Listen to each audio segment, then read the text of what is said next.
Greetings students, I'm Dr. Sadri, your instructor for this International Political Economy course, which is also known as INR4035. Okay, well, we are starting our very first official lecture, and this lecture is going to focus on Module 1.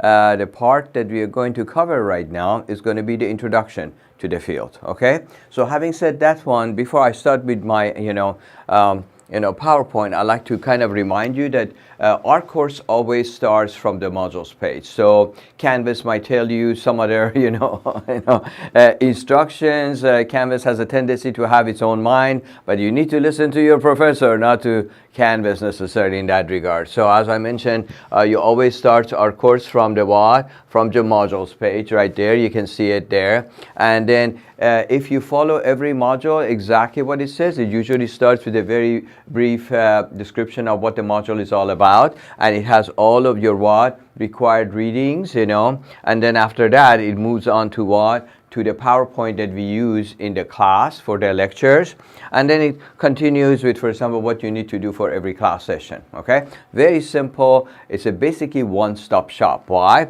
Because everything is basically linked over there, including what? If you get all the way down to the bottom, is that right? Including, for example, your, for example, quizzes, pre-test, postings, etc. So having said that one, now I like to start with the what? With our very first, PowerPoint. This PowerPoint focuses on introduction to our field of international political economy. As you can see, we have a very basic, what we call 5-point scale, lecture. It starts with overview, or some people call it introduction, some people call it background, same thing. Ends up with a conclusion. Some people call that one a last remark or something, or a summary. And then it has what? 3 major points that we are trying to communicate with you. The essence of IPE. Remember this abbreviation, IPE, International Political Economy. Is that right? And analytical building blocks of it. And then, of course, the analytical tools of IPE.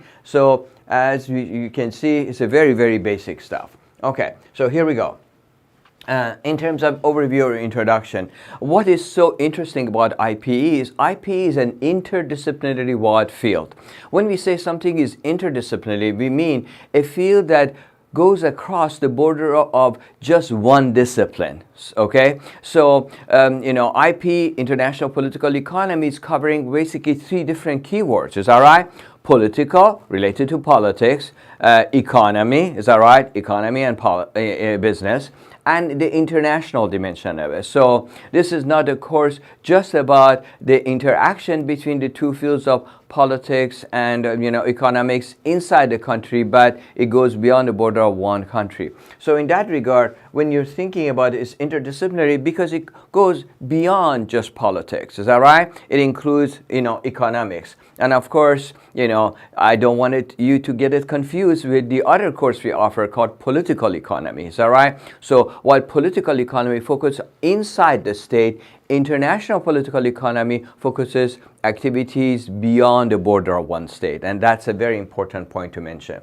Well, your text and the other readings that I put for you define IP in very, very different ways. I don't have any particular favorite ones. Whichever you like is fine with me. Just make sure it's a complete definition. So don't come up with what half definition. Basically, IP is a in terms of the definition of it, is a discipline that talks about interaction between political and economic. Some people instead of economic put business issues at the international level. That is the most basic definition of the what of our field. However, as I mentioned, your text, authors, and also the authors of other, articles, they define it a different way. And since I mentioned that one, let me let you know about something that usually students constantly email me about. They say, Dr. Sadri, how come, for example, our text talks about a topic in one way, but the other articles either contradicting it, or they're not saying the same thing, or they do something different.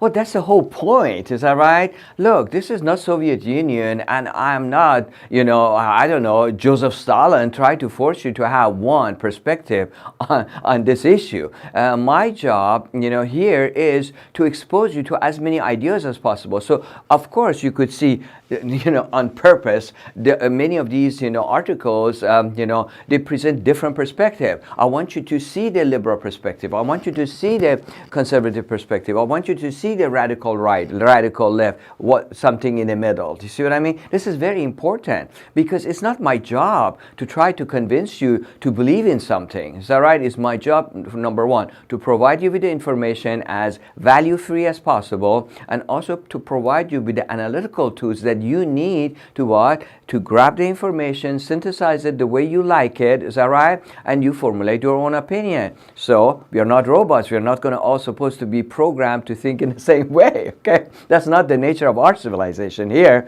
So that's why, yes, you're absolutely right. Many of the articles and the readings, they contradict one another, and so don't be surprised. Okay, same thing with any topic that we cover right here. Okay, so what I try to do in these lectures is I try to bring everything together in with common denominator of all of the readings combined. Why? By providing you with what we call the big picture. Your brain, as it's being exposed to this new material, is not going to get confused. Oh, okay, I know what the big picture is, and then after that, inside that big picture, you can put the little pieces. It's just exactly like a jigsaw puzzle. I'm sure many of you have done it, for example, as you were growing up. Sometimes some families do it as a family activity or something. What do we do when we do a jigsaw puzzle? The first thing we do is, the students, they tell me, oh, Dr. Sadi, we find the corners. Okay, what are the corners?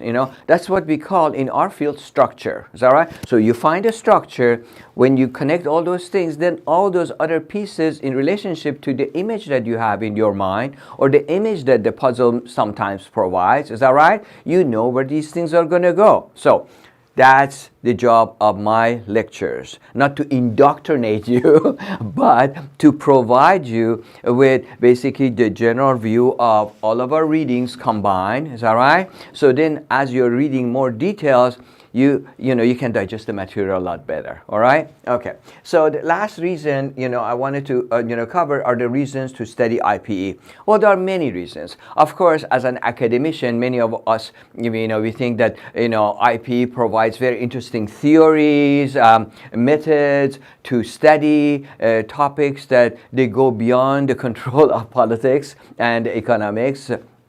And they go all around the world. They can have a global dimension, they can have a regional dimension, they can have a bilateral dimension. Okay, that's one aspect of it. But it has also policy values. IPE became very, very important since 1973. I know this was way before you were born, but 1973-74 was the first oil crisis. So here we go. We see that, for example, the boycott of the U.S., Great Britain, and the Netherlands, countries and their oil companies, which at that time they used to call them the Seven Sisters. Is that right?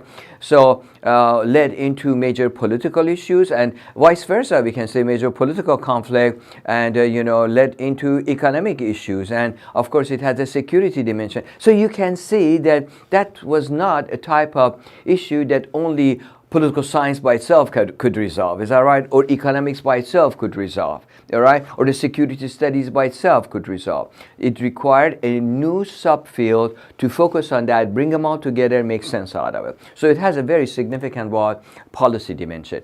In addition to that one, many of you, I know that after you finish your program, either going to go to grad school or you're going to go to get a job. Many of right now, companies that they hire, they want somebody to have a background in international relation with an understanding of not just the political part of it, but the business and economic part of it, because that's what they are going to do. Is that right? So having an understanding of international political economy has actually values for your everyday needs, which is finding a job, and from this job going to another job that maybe provides you better opportunities. So that's important. It's also important in your everyday life in terms of, okay, when you get a job, and they give you a 401k, which is your starting of your retirement and everything. Okay, how should you be investing, your retirement long run, that, when you retire, you're okay, because it talks a lot about, you're going to talk a lot about companies, relationship with the governments, relationship with the host government, home government, etc. Just want to make sure that you understand this is not like one of those abstract issues. We sit over over there and we talk about the ideas of a bunch of dead people that really their ideas doesn't impact us anymore. You see what I mean? We're not wasting your time, don't worry. Okay, next. Here we go. The next one is basically the essence of IPE. All right. And notice that I've started using the abbreviation because I want you to get used to that. I know that many of you already know our abbreviation. IR stands for what? International Relation, or CP stands for Comparative Politics. Okay, so here we go. The four structures of the IPE. So this is very important. IP, some of the structures we're going to cover. Sometimes we get to a fifth one as well. At least the most basic one. Production, is that right? And the trade is the second one. And then we talk also about security, and certainly last but not least we talk about knowledge and technology. And sometimes when we get a chance we talk about another one, and then if we get a chance to talk about that one, I would introduce that one to you as well. All right, so notice that the material, they focus on that. Then the next notion is from wall to web. From walls, basically they're referring to Wall Street. Is that right? Wall Street, basically a center of capitalism, a center of, for us as American, growth and, development and everything. And as you can see, the experience with, Wall Street has been repeated in other parts of the world. Of course, we were not the first one who came up with it. Is that right? Some of the what we used to call imperial powers. Is that right? Colonial power, like the British, French, others. They had some institution like that. But I think what has happened with the U.S. is U.S. has really developed it very, very well, significantly. So basically, a lot of our topics, they can start related to that. Do not worry if you're one of those students who's concerned about curves and numbers and statistics and those type of things. We talk about the policy dimension of it, so it's going to be material that is very easily digestible. Okay, so basically our topics can start from basically the walls of the Wall Street, and it will go to the web. Why? Because a lot of business nowadays is done through internet. Is that right? Through the web. So here in this regard, we can say that the two topics we are going to focus on. One is the globalization phenomenon. Is that right? Which is basically a phenomenon that had been around us for a long time. If you think about it, going centuries ago, thousands of years ago. Is that right? Some of you have probably heard about the Silk Road. The Silk Road was an international trade that was connecting far east of Asia all the way to Europe through the Middle East. Is that right? So that was an example of globalization, but that was very slow. It would take a long time, things like that. Nowadays, you have a website, you have an interesting product or service to offer. People, they check your website, they send you an email, then you ask them for their, what product they want exactly, how fast they wanted you to ship it to them or provide it to them or something. You get their credit card number or PayPal or whatever account or something. Is that right? You charge it and then you send it. See how fast that transaction can happen. Guess what? There's a lot of politics, there's a lot of business, economics, and international agreement and everything else involved in that, which sometimes we take it for granted. Is that right? Okay, so that is a process of globalization going beyond the borders of just one country or one region. Of course, we're going to talk about also in the future localization. I just want you to remember that one, not right here. Is that right? So just that one to be ready for. The other one is the whole notion of the 9/11 case, domestic versus international. What happened with 9/11 for our country, beyond, of course, losing about almost 3,000 of our fellow citizens and everything, and damage to our basically economic sector. It was an understanding that, look, yes, we are far away from Europe and Africa and also Asia, but our enemies can find a way to hurt us. That was kind of lesson that was not the first time, because our country, December 7, 1941, when Pearl Harbor was attacked, but the Japanese, empire, we realized we are not that far away. Is that right? But it was an important lesson to remember that the damage would not be only to some military, base or something, or several ships being, sunk, and of course, again, another 2,000-3,000 people die. The damage could be a lot more than that. You see what I mean? So that again brought to put more more attention to the field of IPE. So the disciplinary explanation of the 9/11, and this is very important. If you focus on the 9/11, of course, the political science has not just one definition, several definitions of its own. Economics has its definition. Security studies has its definition. Even sociology and anthropology, they have on the definition. But the problem with each one of those definitions and the explanation that they have is they are looking at it from perspective of one discipline. Okay? Guess what? IPE, brings a bunch of those things together. Yes, it's supposed to be a combination of politics and economics mostly, but many times it borrows ideas from sociology, psychology, other field, history. You see? So it provides you with a more complete, explanation. So the traditional discipline that I introduced to you, and IP as a what? Synthesis of those that brings all those things together. All right, what about the next slide? In the next slide, we basically talk about the analytical building blocks of it. So in that regard, the three things I want you to remember in that regard are states. Is that right? Here, we don't mean state of Florida or Georgia. Here by states, we are referring to, concept we also call countries. Is that right? Some people mistakenly call it nations, but notice that in Module 0, the material that I put over there for you very, very clearly indicates the difference between the four major concepts of state, nation, country, and what? And government. All right, so if you think about it, states is basically an arena for collective action. Okay, collective action of the people who are a part of that state, and that is very important. In that regard, power is very important. So we can say, for example, basically power in terms of the the relative aspect of it as opposed to the structural aspect of it. We can also talk about power in terms of hard power versus soft power.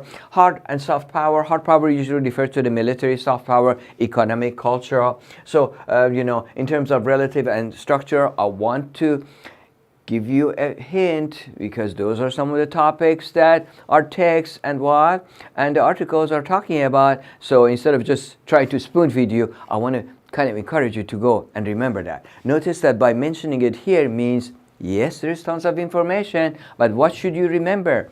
Remember, our PowerPoints are basically also like a study guide. Is that right? It's going to help you to what? It's going to help you to, have that big picture. So find that one over there. Is that right? You can just send me an email. All right? That's what you should always do. Next notion is the markets. Is that right? So markets in an arena for individual action. All right.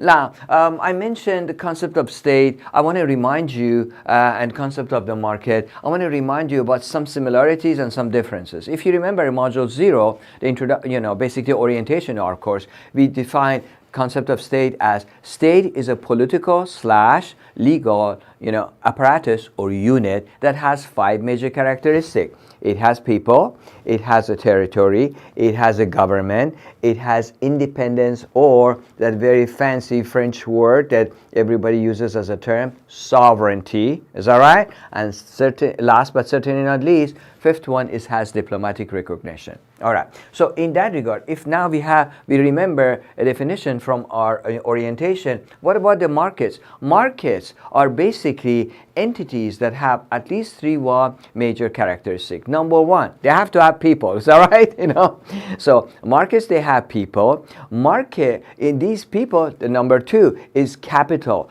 People should have some form of capital. I'm not talking just about cash. It could be credit. Is that right? Or they can go over there, do barter. Hey, I give you this many eggs. How many, pounds of wheat or meat can you give me? That's barter, you see? So they have people, they have capital, which could be any of those factors we were just talking about, and they have the desire to trade. Okay? If they don't have a desire to trade, they're not a market for you. Okay? And that creating that desire is what many people in the business school, they focus on the field of marketing. Is that right? Try to create that need for you.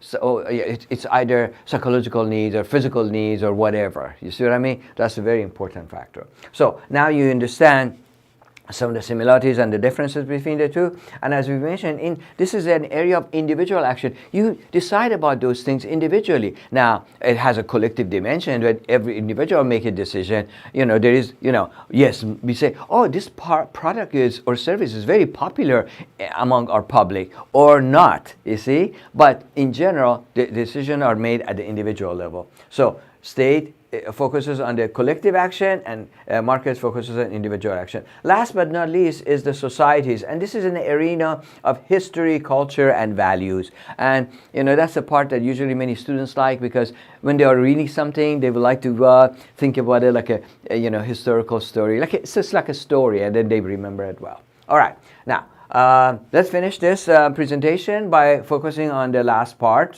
Is that right? One is Roman numeral 4, analytical tools for IPE. So we said that IPE is a what? Dimensional, study. Is that right? We talked about, also the reading talks about 3 levels of analysis. Remember, we talked about 3 levels of analysis in orientation.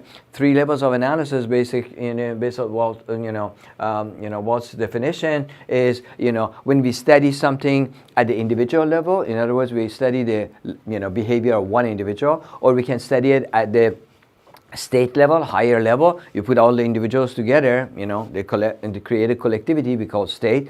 So when we focus on this behavior of state, some people call it what? Foreign policy of that state, is that right? Or domestic policy of that state. And then when we put a bunch of states all together, you're looking at it at the largest level, which is what? International system, is that right? So international system, states, and what? Individual. Of course, these are the 3 major, levels of analysis from an IR perspective, but throughout this semester you're going to see that we introduce some other levels of analysis too, but these are the 3 major ones. The 4 global structure that we talked about, remember, production, trade, technology, and knowledge, and what, last but not least, security. And the 3 analytical perspective that we are going to be, a few lectures are going to focus on that one. We focus on the mainstream one first, the mainstream one being mercantilism, classical liberalism, and what, structuralism, and then in future we add some others to it, to provide you with an updated information. In terms of conclusion, what can we say? Very simple. We can say that IPE in the last several decades has showed its value, that has not only academic theoretical value, but also it has a practical value, not just for government in terms of policy, but for what, ordinary people like you and me. Is that right? So I'm going to finish it right here. I hope that this general, lecture, which again, remember, our PowerPoints are what? Also our study guides. Is that right? Provide you with the perspective that what you would need to digest better all of our reading. Okay? Thank you so much. And if you have any question, as always, what do? You email me. Thank you.